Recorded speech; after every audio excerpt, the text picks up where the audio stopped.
Saudi প্রবাসী বন্ধুরা যারা বিমান বাংলাদেশ এয়ারলাইন্সের রিটার্ন টিকিট যাদের কাছে আছে, যারা ছুটিতে এসে আটকা পড়েছেন এখন ফিরতে চাচ্ছেন, তাদের জন্য অনেক ভালো একটি সুখবর।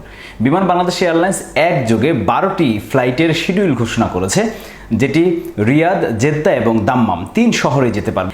এই জন্য আপনারা নিশ্চয়ই এই খবরটি আপনাদের জন্য অনেক ভালো একটি খবর। এই জন্য আশা করব আপনারা খুব মনোযোগ দিয়ে এই ভিডিওটি দেখবেন এবং শিডিউলগুলো একটু ভালো করে খেয়াল করবেন, যাতে করে আপনারা কোনো রকম বিভ্রান্তির শিকার না হন। আমি একটু শিডিউলগুলো আপনাদের সামনে উপস্থাপন করছি যে বিমান বাংলাদেশ এয়ারলাইন্স জেদ্দা, রিয়াদ এবং দাম্মামে কবে ফ্লাইট ছাড়বে, কোন তারিখে রিটার্ন টিকিটধারীরা সেই ফ্লাইটে যেতে পারবেন এবং কবে টিকিট পরিবর্তন করবেন, প্রত্যেকটি তারিখ আপনাদেরকে জানিয়ে দিচ্ছি। একটি আমি গ্রাফিক্যাল প্রেজেন্টেশনও আপনাদের স্ক্রিনে নিশ্চয়ই দেখানোর চেষ্টা করব, যাতে করে আপনারা আরও বেশি পরিষ্কার হতে পারেন।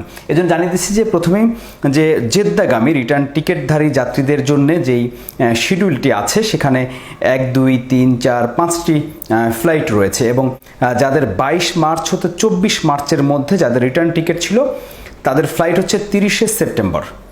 আর তারা টিকিট পরিবর্তন করার জন্য বা বুকিং দেওয়ার জন্য তারা যোগাযোগ করবেন 28শে সেপ্টেম্বর। 25 মার্চ হতে 28 মার্চের মধ্যে যাদের রিটার্ন টিকিট ছিল, তাদের ফ্লাইট হচ্ছে 1 অক্টোবর।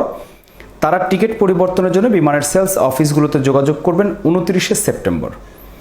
29শে মার্চ থেকে 31শে মার্চের মধ্যে যাদের রিটার্ন টিকিট ছিল, তারা 4 অক্টোবর তাদের ফ্লাইট এবং তারা টিকিট পরিবর্তন করে নিতে পারবেন বা টিকিট বুকিং দিতে পারবেন 29শে সেপ্টেম্বর। 1 এপ্রিল থেকে 4 এপ্রিলের মধ্যে যাদের রিটার্ন টিকিট ছিল, তারা 5 অক্টোবরের ফ্লাইটে যেতে পারবেন। 1 অক্টোবর তারা টিকিট পরিবর্তন করে নিতে পারবেন। 5 এপ্রিল থেকে 8 এপ্রিলের মধ্যে যাদের রিটার্ন টিকিট ছিল, তারা 6 অক্টোবর ফ্লাইটে যেতে পারবেন এবং 2 অক্টোবর তারা টিকিট পরিবর্তন করে নিতে পারবেন। এবার আপনাদেরকে জানিয়ে দেব রিয়াদগামী যে সকল যাত্রী বন্ধুরা আছেন, যাদের কাছে রিয়াদের রিটার্ন টিকিট আছে বিমান বাংলাদেশ এয়ারলাইন্সের, তাদের জন্য যে শিডিউলটি ঘোষণা করা হয়েছে সেটি একটু আপনাদেরকে জানিয়ে দেওয়ার চেষ্টা করব।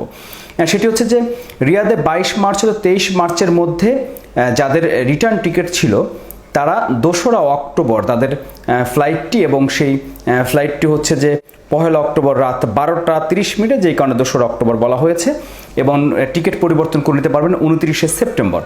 24শে মার্চ থেকে 25শে মার্চের মধ্যে যাদের রিটার্ন টিকিট ছিল, তারা 4 অক্টোবর ফ্লাইট, এটা 3 অক্টোবর রাতে ফ্লাইট। 30 সেপ্টেম্বর তারা টিকিট পরিবর্তন করে নিতে পারবেন। 26শে মার্চ থেকে 27 মার্চের মধ্যে যাদের রিটার্ন টিকিট ছিল, তারা 9 অক্টোবর ফ্লাইট। 3 অক্টোবর তারা টিকিট পরিবর্তন করে নিতে পারবেন। 29 মার্চ হতে 30 মার্চের মধ্যে যাদের রিয়াদগামী রিটার্ন টিকিট ছিল, তারা 11 অক্টোবর তাদের ফ্লাইট। 4 অক্টোবর তারা টিকিট পরিবর্তন করে নিতে পারবেন। নিশ্চয়ই আপনারা এটি পরিষ্কার হয়ে গেছেন। এবার একটু জানাবো দাম্মামগামী। দাম্মামের এখন পর্যন্ত কোনো ফ্লাইট না যায় অনেকেই ক্ষোভ প্রকাশ করছিলেন। দাম্মামেও বিমান বাংলাদেশ এয়ারলাইন্স ফ্লাইট ঘোষণা করেছে, সেই শিডিউলটি একটু আপনাদেরকে জানিয়ে দিচ্ছি। দাম্মামে 16 থেকে 19 মার্চের মধ্যে যাদের রিটার্ন টিকিট ছিল, তারা 1 অক্টোবর তাদের ফ্লাইট এবং তারা টিকিট পরিবর্তন বা বুকিং করে নিতে পারবেন 28শে সেপ্টেম্বর বিমান বাংলাদেশ এয়ারলাইন্সের সেলস অফিসে যোগাযোগ করে। 21শে মার্চ হতে 24শে মার্চের মধ্যে যাদের দাম্মামগামী রিটার্ন টিকিট ছিল, তারা 3 অক্টোবর তাদের ফ্লাইট। 30শে সেপ্টেম্বর তারা টিকিট পরিবর্তন করে নিতে পারবেন। 26 মার্চ হতে 30 মার্চের মধ্যে যাদের রিটার্ন টিকিট ছিল দাম্মামগামী, তারা 5 অক্টোবর তাদের ফ্লাইট। 1 অক্টোবর তারা টিকিট পরিবর্তন করে নিতে পারবেন।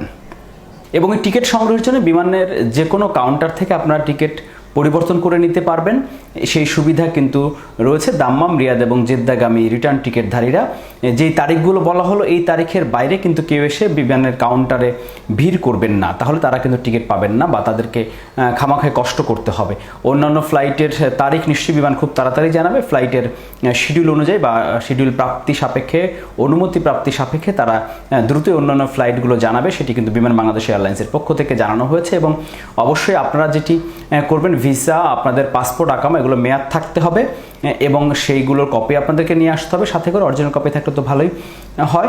এছাড়া আপনারা যাওয়ার 48 ঘন্টার মধ্যে কোভিড-19 নেগেটিভ সার্টিফিকেট লাগবে, সেটি সরকার নির্ধারিত প্রতিষ্ঠান থেকে আপনারা সেই টেস্ট করাবেন। অবশ্যই সরকার নির্ধারিত, ঢাকায় যারা করেছেন, মহাখালী কাঁচা বাজার, মহাখালী ডিএনসিসি মার্কেট, উত্তর সিটি কর্পোরেশন মার্কেট যেটি অফিসের পাশে, উত্তর সিটি কর্পোরেশন অফিসের পাশে, সেখানে এই কোভিড-19 টেস্ট করে নেগেটিভ সার্টিফিকেট নিয়ে আপনারা যাবেন। আপাতত বেসরকারি কোনো প্রতিষ্ঠানের অনুমতি দেওয়া হয়নি বিদেশগামীদের জন্য। সবাই ভালো থাকবেন, নিরাপদে থাকবেন, সুস্থ থাকবেন। আপনাদের চেষ্টা করেছি এই তথ্যগুলো দেওয়ার জন্য। তথ্যটি যদি আপনার গুরুত্বপূর্ণ মনে করেন, শেয়ার করে আপনাদের বন্ধুদেরকেও জানিয়ে দিতে পারেন। সবাই ভালো থাকবেন। আল্লাহ হাফেজ।